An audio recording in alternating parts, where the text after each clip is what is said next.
Hello everyone, I am Dr. Eric Morrison. This is 7 Under 3, and I'll be covering trading education, more specifically Forex swing trading, using the TC2000 platform.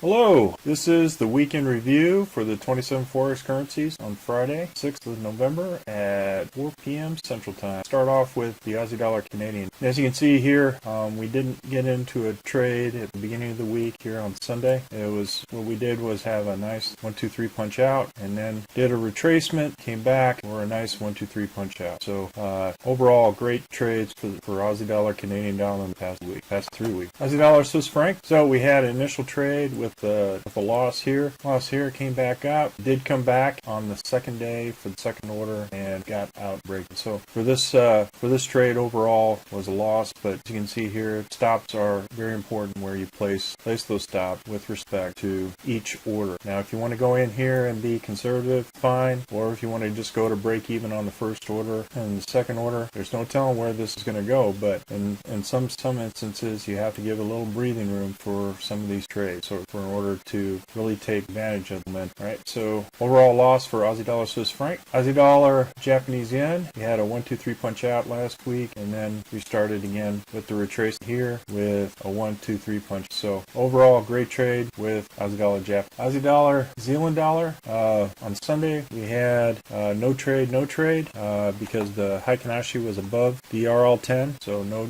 trades on these. Then went in a 1-2-3 punch out. So great trade in Aussie dollar and Zealand.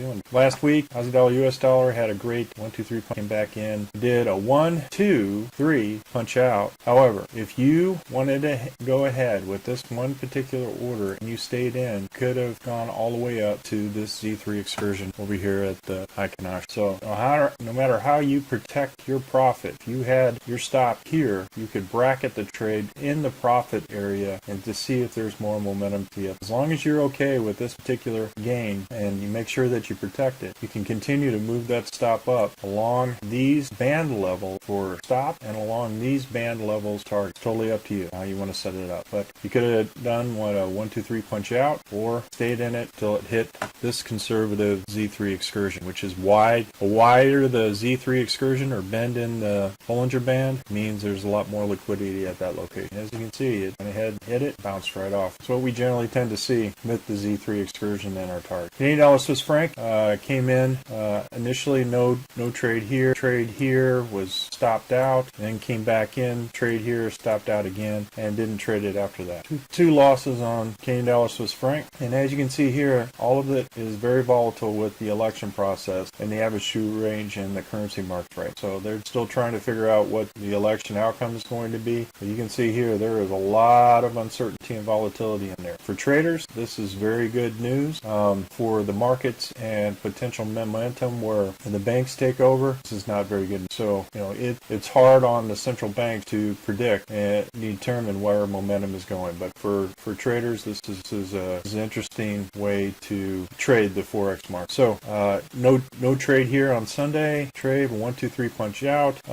Or if you had your stop at the second indicator candle here, you would have been stopped out for a loss. So it did, depending where you put your stop, if you put it at the belly of the dragon, which you can normally do, and in order to be, just depends on your risk tolerance, or here at the edge of the river. As you can see here, it came back, stopped, and lost. So Swiss franc, Japanese yen, no trade, and then we had our first trade. Then we had a red harami, which I was out. Came back here, and it looks like if Sunday is any indication of a green candle up here, what you have is a doji sandwich pin, right, where you have continued momentum to the upside. So we'll be looking at Swiss franc, Japanese yen for the long side. So Euro Aussie dollar, a lot of chop that we had previous week. Came in on Monday. Beautiful trade right here. 1-2-3 punch out, right? And like I said before, if you go ahead and are able to hit this Z3 excursion. You just have to look back to find out where those Z3 excursions are. This one on the Heikinashi was right here. So that means that on this initial trade, I was out right here. So nice 1-2 punch out. But if you even waited to here, still punch. And then if you held it on, still punch. But look how close it was to the Z3 excursion here for this trade, and where it actually bounced back, right? So close to this zone, this liquidity. So just keep that in mind. These Z3 bends here do have and represent significant liquidity at those locations. So right here would be the next Z3 bend right there, and you see how wide it is, that there's a lot of liquidity. So when you consider that when you're placing your target, and look at this Z2, where did it end up? Right at the point at which it turned around. So there's liquidity here, there's liquidity here, there's liquidity here, as you see with bends here. The wider the bend, the more liquidity. And look, it's almost to the pip. These bends are almost to the pip. So consider that when you're placing your target. Great trade for Euro Aussie dollar. Euro Canadian dollar. Initial trade was short. We were out. Then it was short again. We were out. Went long and closed out with a nice profit there to make up for the losses during good protective hedge trades against it. Still following all the rules with momentum going in one direction. For Euro Swiss franc, there was only one trade here, and the rest of the time matching it up with momentum kept us out of this chop. So that's the good thing about matching up regular price action with momentum average candles here. It'll actually determine where the momentum is headed and keep you out of this as much as it possibly can out of the chop. Euro Japanese yen, beautiful 1-2-3 punch out. This was last week, 1-2-3 punch out. Again, great trade for Euro Jap. Euro New Zealand dollar, we had 1-2, and then we punched out here, and then came in with another short for another loss here for the Euro. Euro US dollar, last week, phenomenal 1-2-3 punch out. Here, had a 1-2 and just amazing gain for the Euro US dollar. So I went ahead and moved the stop one indicator away, because I was interested to see whether or not this kind of flexibility, even though the MACD 1030 was going this direction, I was okay with potential protecting. I was already in the profit. But if you look here, the Z3s are all up here. You do have the RL 270, which is a major long-term moving average, regression line moving average. You could have had that as a potential target too as well. But I went ahead and, believe it or not, I just held on to it. And then when it moved over here and closed up here, I said, okay, one indicator away. I was right here. And then I got a beautiful, because I had my initial target up there at Z3. Didn't consider the RL270. So this kind of momentum and that kind of gain, I just met moving up, and then I closed out at the close here. This is a great trade, and as you can see, it has in the operational view that there is a nice W forming here. So could be more potential to the upside for this trade. I'm not holding it over the weekend. For those of you that do that, I would consider this pretty much a next target. British pound Aussie dollar, another phenomenal trade. We had a 1-2-3 punch out, and again, bracketing in what the goal you want to get. You protect these two orders, and then you bracket in profit. British pound Canadian dollar was just a complete mess.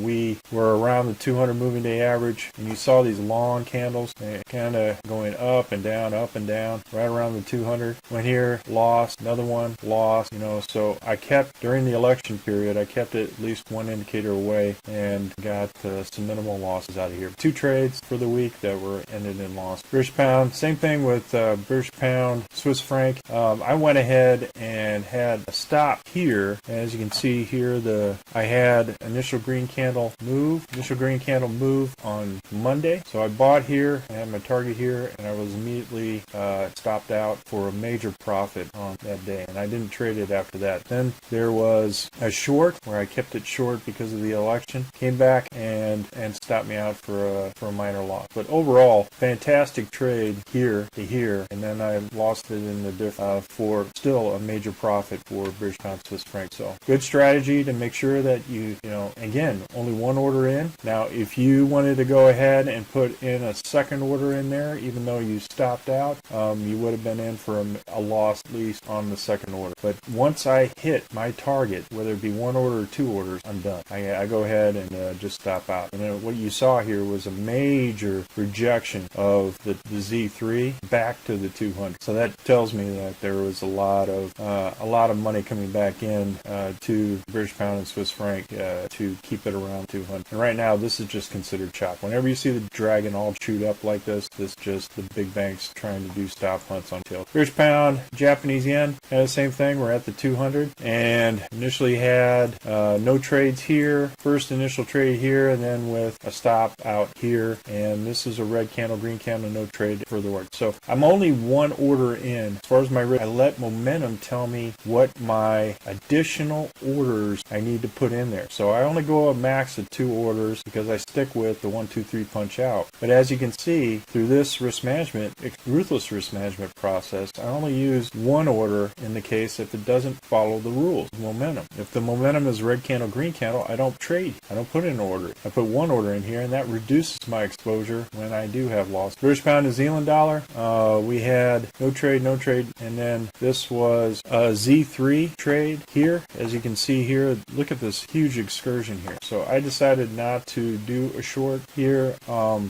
If I did, I was out for a small loss, and then that was it. That was the trade. But as you can see, the significance of whether it's a conservative Z3 or Z3 at regular price action does have an effect on the support here. And this to the pip, crying out. Look at, you got this big, huge bend here of liquidity, and look where it bounced right at and right where it closed. So that's the significance of those targets. British pound, US dollar, no trade here, initial trade with a loss, and then came back, put in a trade, but I did not trade this because I was right at the Z3 excursion here, which shows there's a lot of liquidity there, so I didn't enter back into the British. New Zealand, Canadian dollar, we had, that was from the previous week, a nice 1, 2, 3 punch out, and no trade. Did get into a trade here, and the last candle was the only trade for New Zealand dollar, Canadian dollar, and I kept it so close, right, I was immediately stopped out here. And look what it did, it went right back to the RL270, so it's just kind of hugging the RL270. I thought, as long as I have a 1-to-1 risk to reward, then I'm okay. So I put it right here at this bend right here for the Z3 excursion. And as you can see, that helped protect my loss step. So stop and target, stop, targets. That's what all these bends are. New Zealand Swiss franc, same thing. We had initial short here with the loss in this location here. So once this red candle, I was out, and then had a 1, 2, and then a punch out. I think this was above, yeah, the price was above this, but I didn't get to this, so when in doubt, I only put in 1 order. And as you can see here, it came back, stopped, even though it was a nice green momentum to the up. But then came back, like it did right here. So 2 losses on the New Zealand Japanese yen. Previous week was fantastic. Then we had a 1, 2, 3, and then I had a break even on this. If you, depending on where you placed your stop, placed it here, it would have been a 1, 3 punch out. So it's all about your risk tolerance. You could have had this as a break even, and then risk this as a potential gain. Totally up to you on when you want to do that, but this is a good technique, for continued momentum to the upside. I thought with this potential spike that we could be seeing another gain. And if we look, there was no Z3 excursion on the Heikinashi that was lower than this. So this was still the target, but as you can see here, it went right to the pip at Z2. Looking at that, you may want to risk in high volatility. You may go 1 indicator. As you have your stop 1 indicator below, you might want to put your target indicator above, and that would have had a nice profit. Zealand US dollar, last week we had a great 1, 2, 3 punch out, and here, nice 1, 2, 3. So this hit punched out here, but as you can see, I did not have an entry here by the rules. It was red candle, green candle, so I only had 1 order in, and my stop was after I placed this order. This is where the order was placed. So don't get confused with the actual target being hit. It was the 1, 2, 3 punch out here, this target where I had to hit it, because I entered here and then it was out here. Now, if you wanted to keep the stop at this point where it is, and you want to protect that gain right here, you put in your order this point, or the Z3 at this. So it's all up to you on where you want to do it. But I punched out F3 with this long wick here. It's all what you're comfortable in terms of profit and gains and loss. Your choice. U.S. Canadian dollar, absolutely phenomenal trade. Went here for initial short scratch with a nice harami. We were out first order, second order, and then our Z3 excursion, if it was here, would have hit at this location, would have hit. If it was here, this is the second lower one, which I did with the most recent. It didn't hit it, but I had a nice 1, 2, 3 punch. So fantastic trade. Had an initial break even on that second one, and then came back with nice double order punch out for 1, 2, 3 Canadian. Great trade. Another fantastic trade previous week was a 1, 2, 3 punch out out. This trade was just absolutely phenomenal. Went ahead and had a Z3 excursion here. All of these Z3 excursion wasn't very wide at this point, but this is definitely wide where there would be liquidity at that location. Came there and the trade, because I had such fantastic gains, I put it at the RL270 and I was okay with that. Came in, hit my target, and so if you had a 1, 2, 3 punch out, you're good. If you kept into it with this kind of protection, because you knew that these two orders were protected, and you had a double target bracket here, they had the Z3 hit on the Heikinashi for that conservative. So overall, fantastic trade, and look where it closed. Right at the Z3 excursion here, closed exactly at price action here. Amazing how those targets, those resistance and support areas are so effective using Ken Long's Bollinger Band method. So using these kind of methods, I highly recommend using TC2000 as your charting software. It does close at 11 p.m. Central Time or midnight Eastern Time, but I found that the banks and all of that, they are asleep at that point, even though they change out their Forex currency rates at 5 p.m. Eastern. Everybody's asleep, and so I can generally see where momentum is at the midnight time. US dollar, Japanese yen, fantastic 1, 2, 3 punch out, and as you can see here, great momentum to the downside here. Hit my target, and I did not follow this as a 1, 2, 3 punch out. It was just a 1, 2 punch out because the Z3 was here on the Heikinashi at this location. So great overall trades, nice gains for the week. That's all I have, folks, for the 27 Forex currency week in review. We're currently conducting a Forex boot camp and a Forex intermediate course. If you're interested, click on the link below. And remember, ruthless risk management. Have a great weekend, everybody. Well, if you like this video, go ahead and hit the like button below and the subscribe button. And if you want more information on TC2000, I have an affiliate link below. If you open up a TC2000 account, you will receive a $25 discount using that link. Thank you for your time.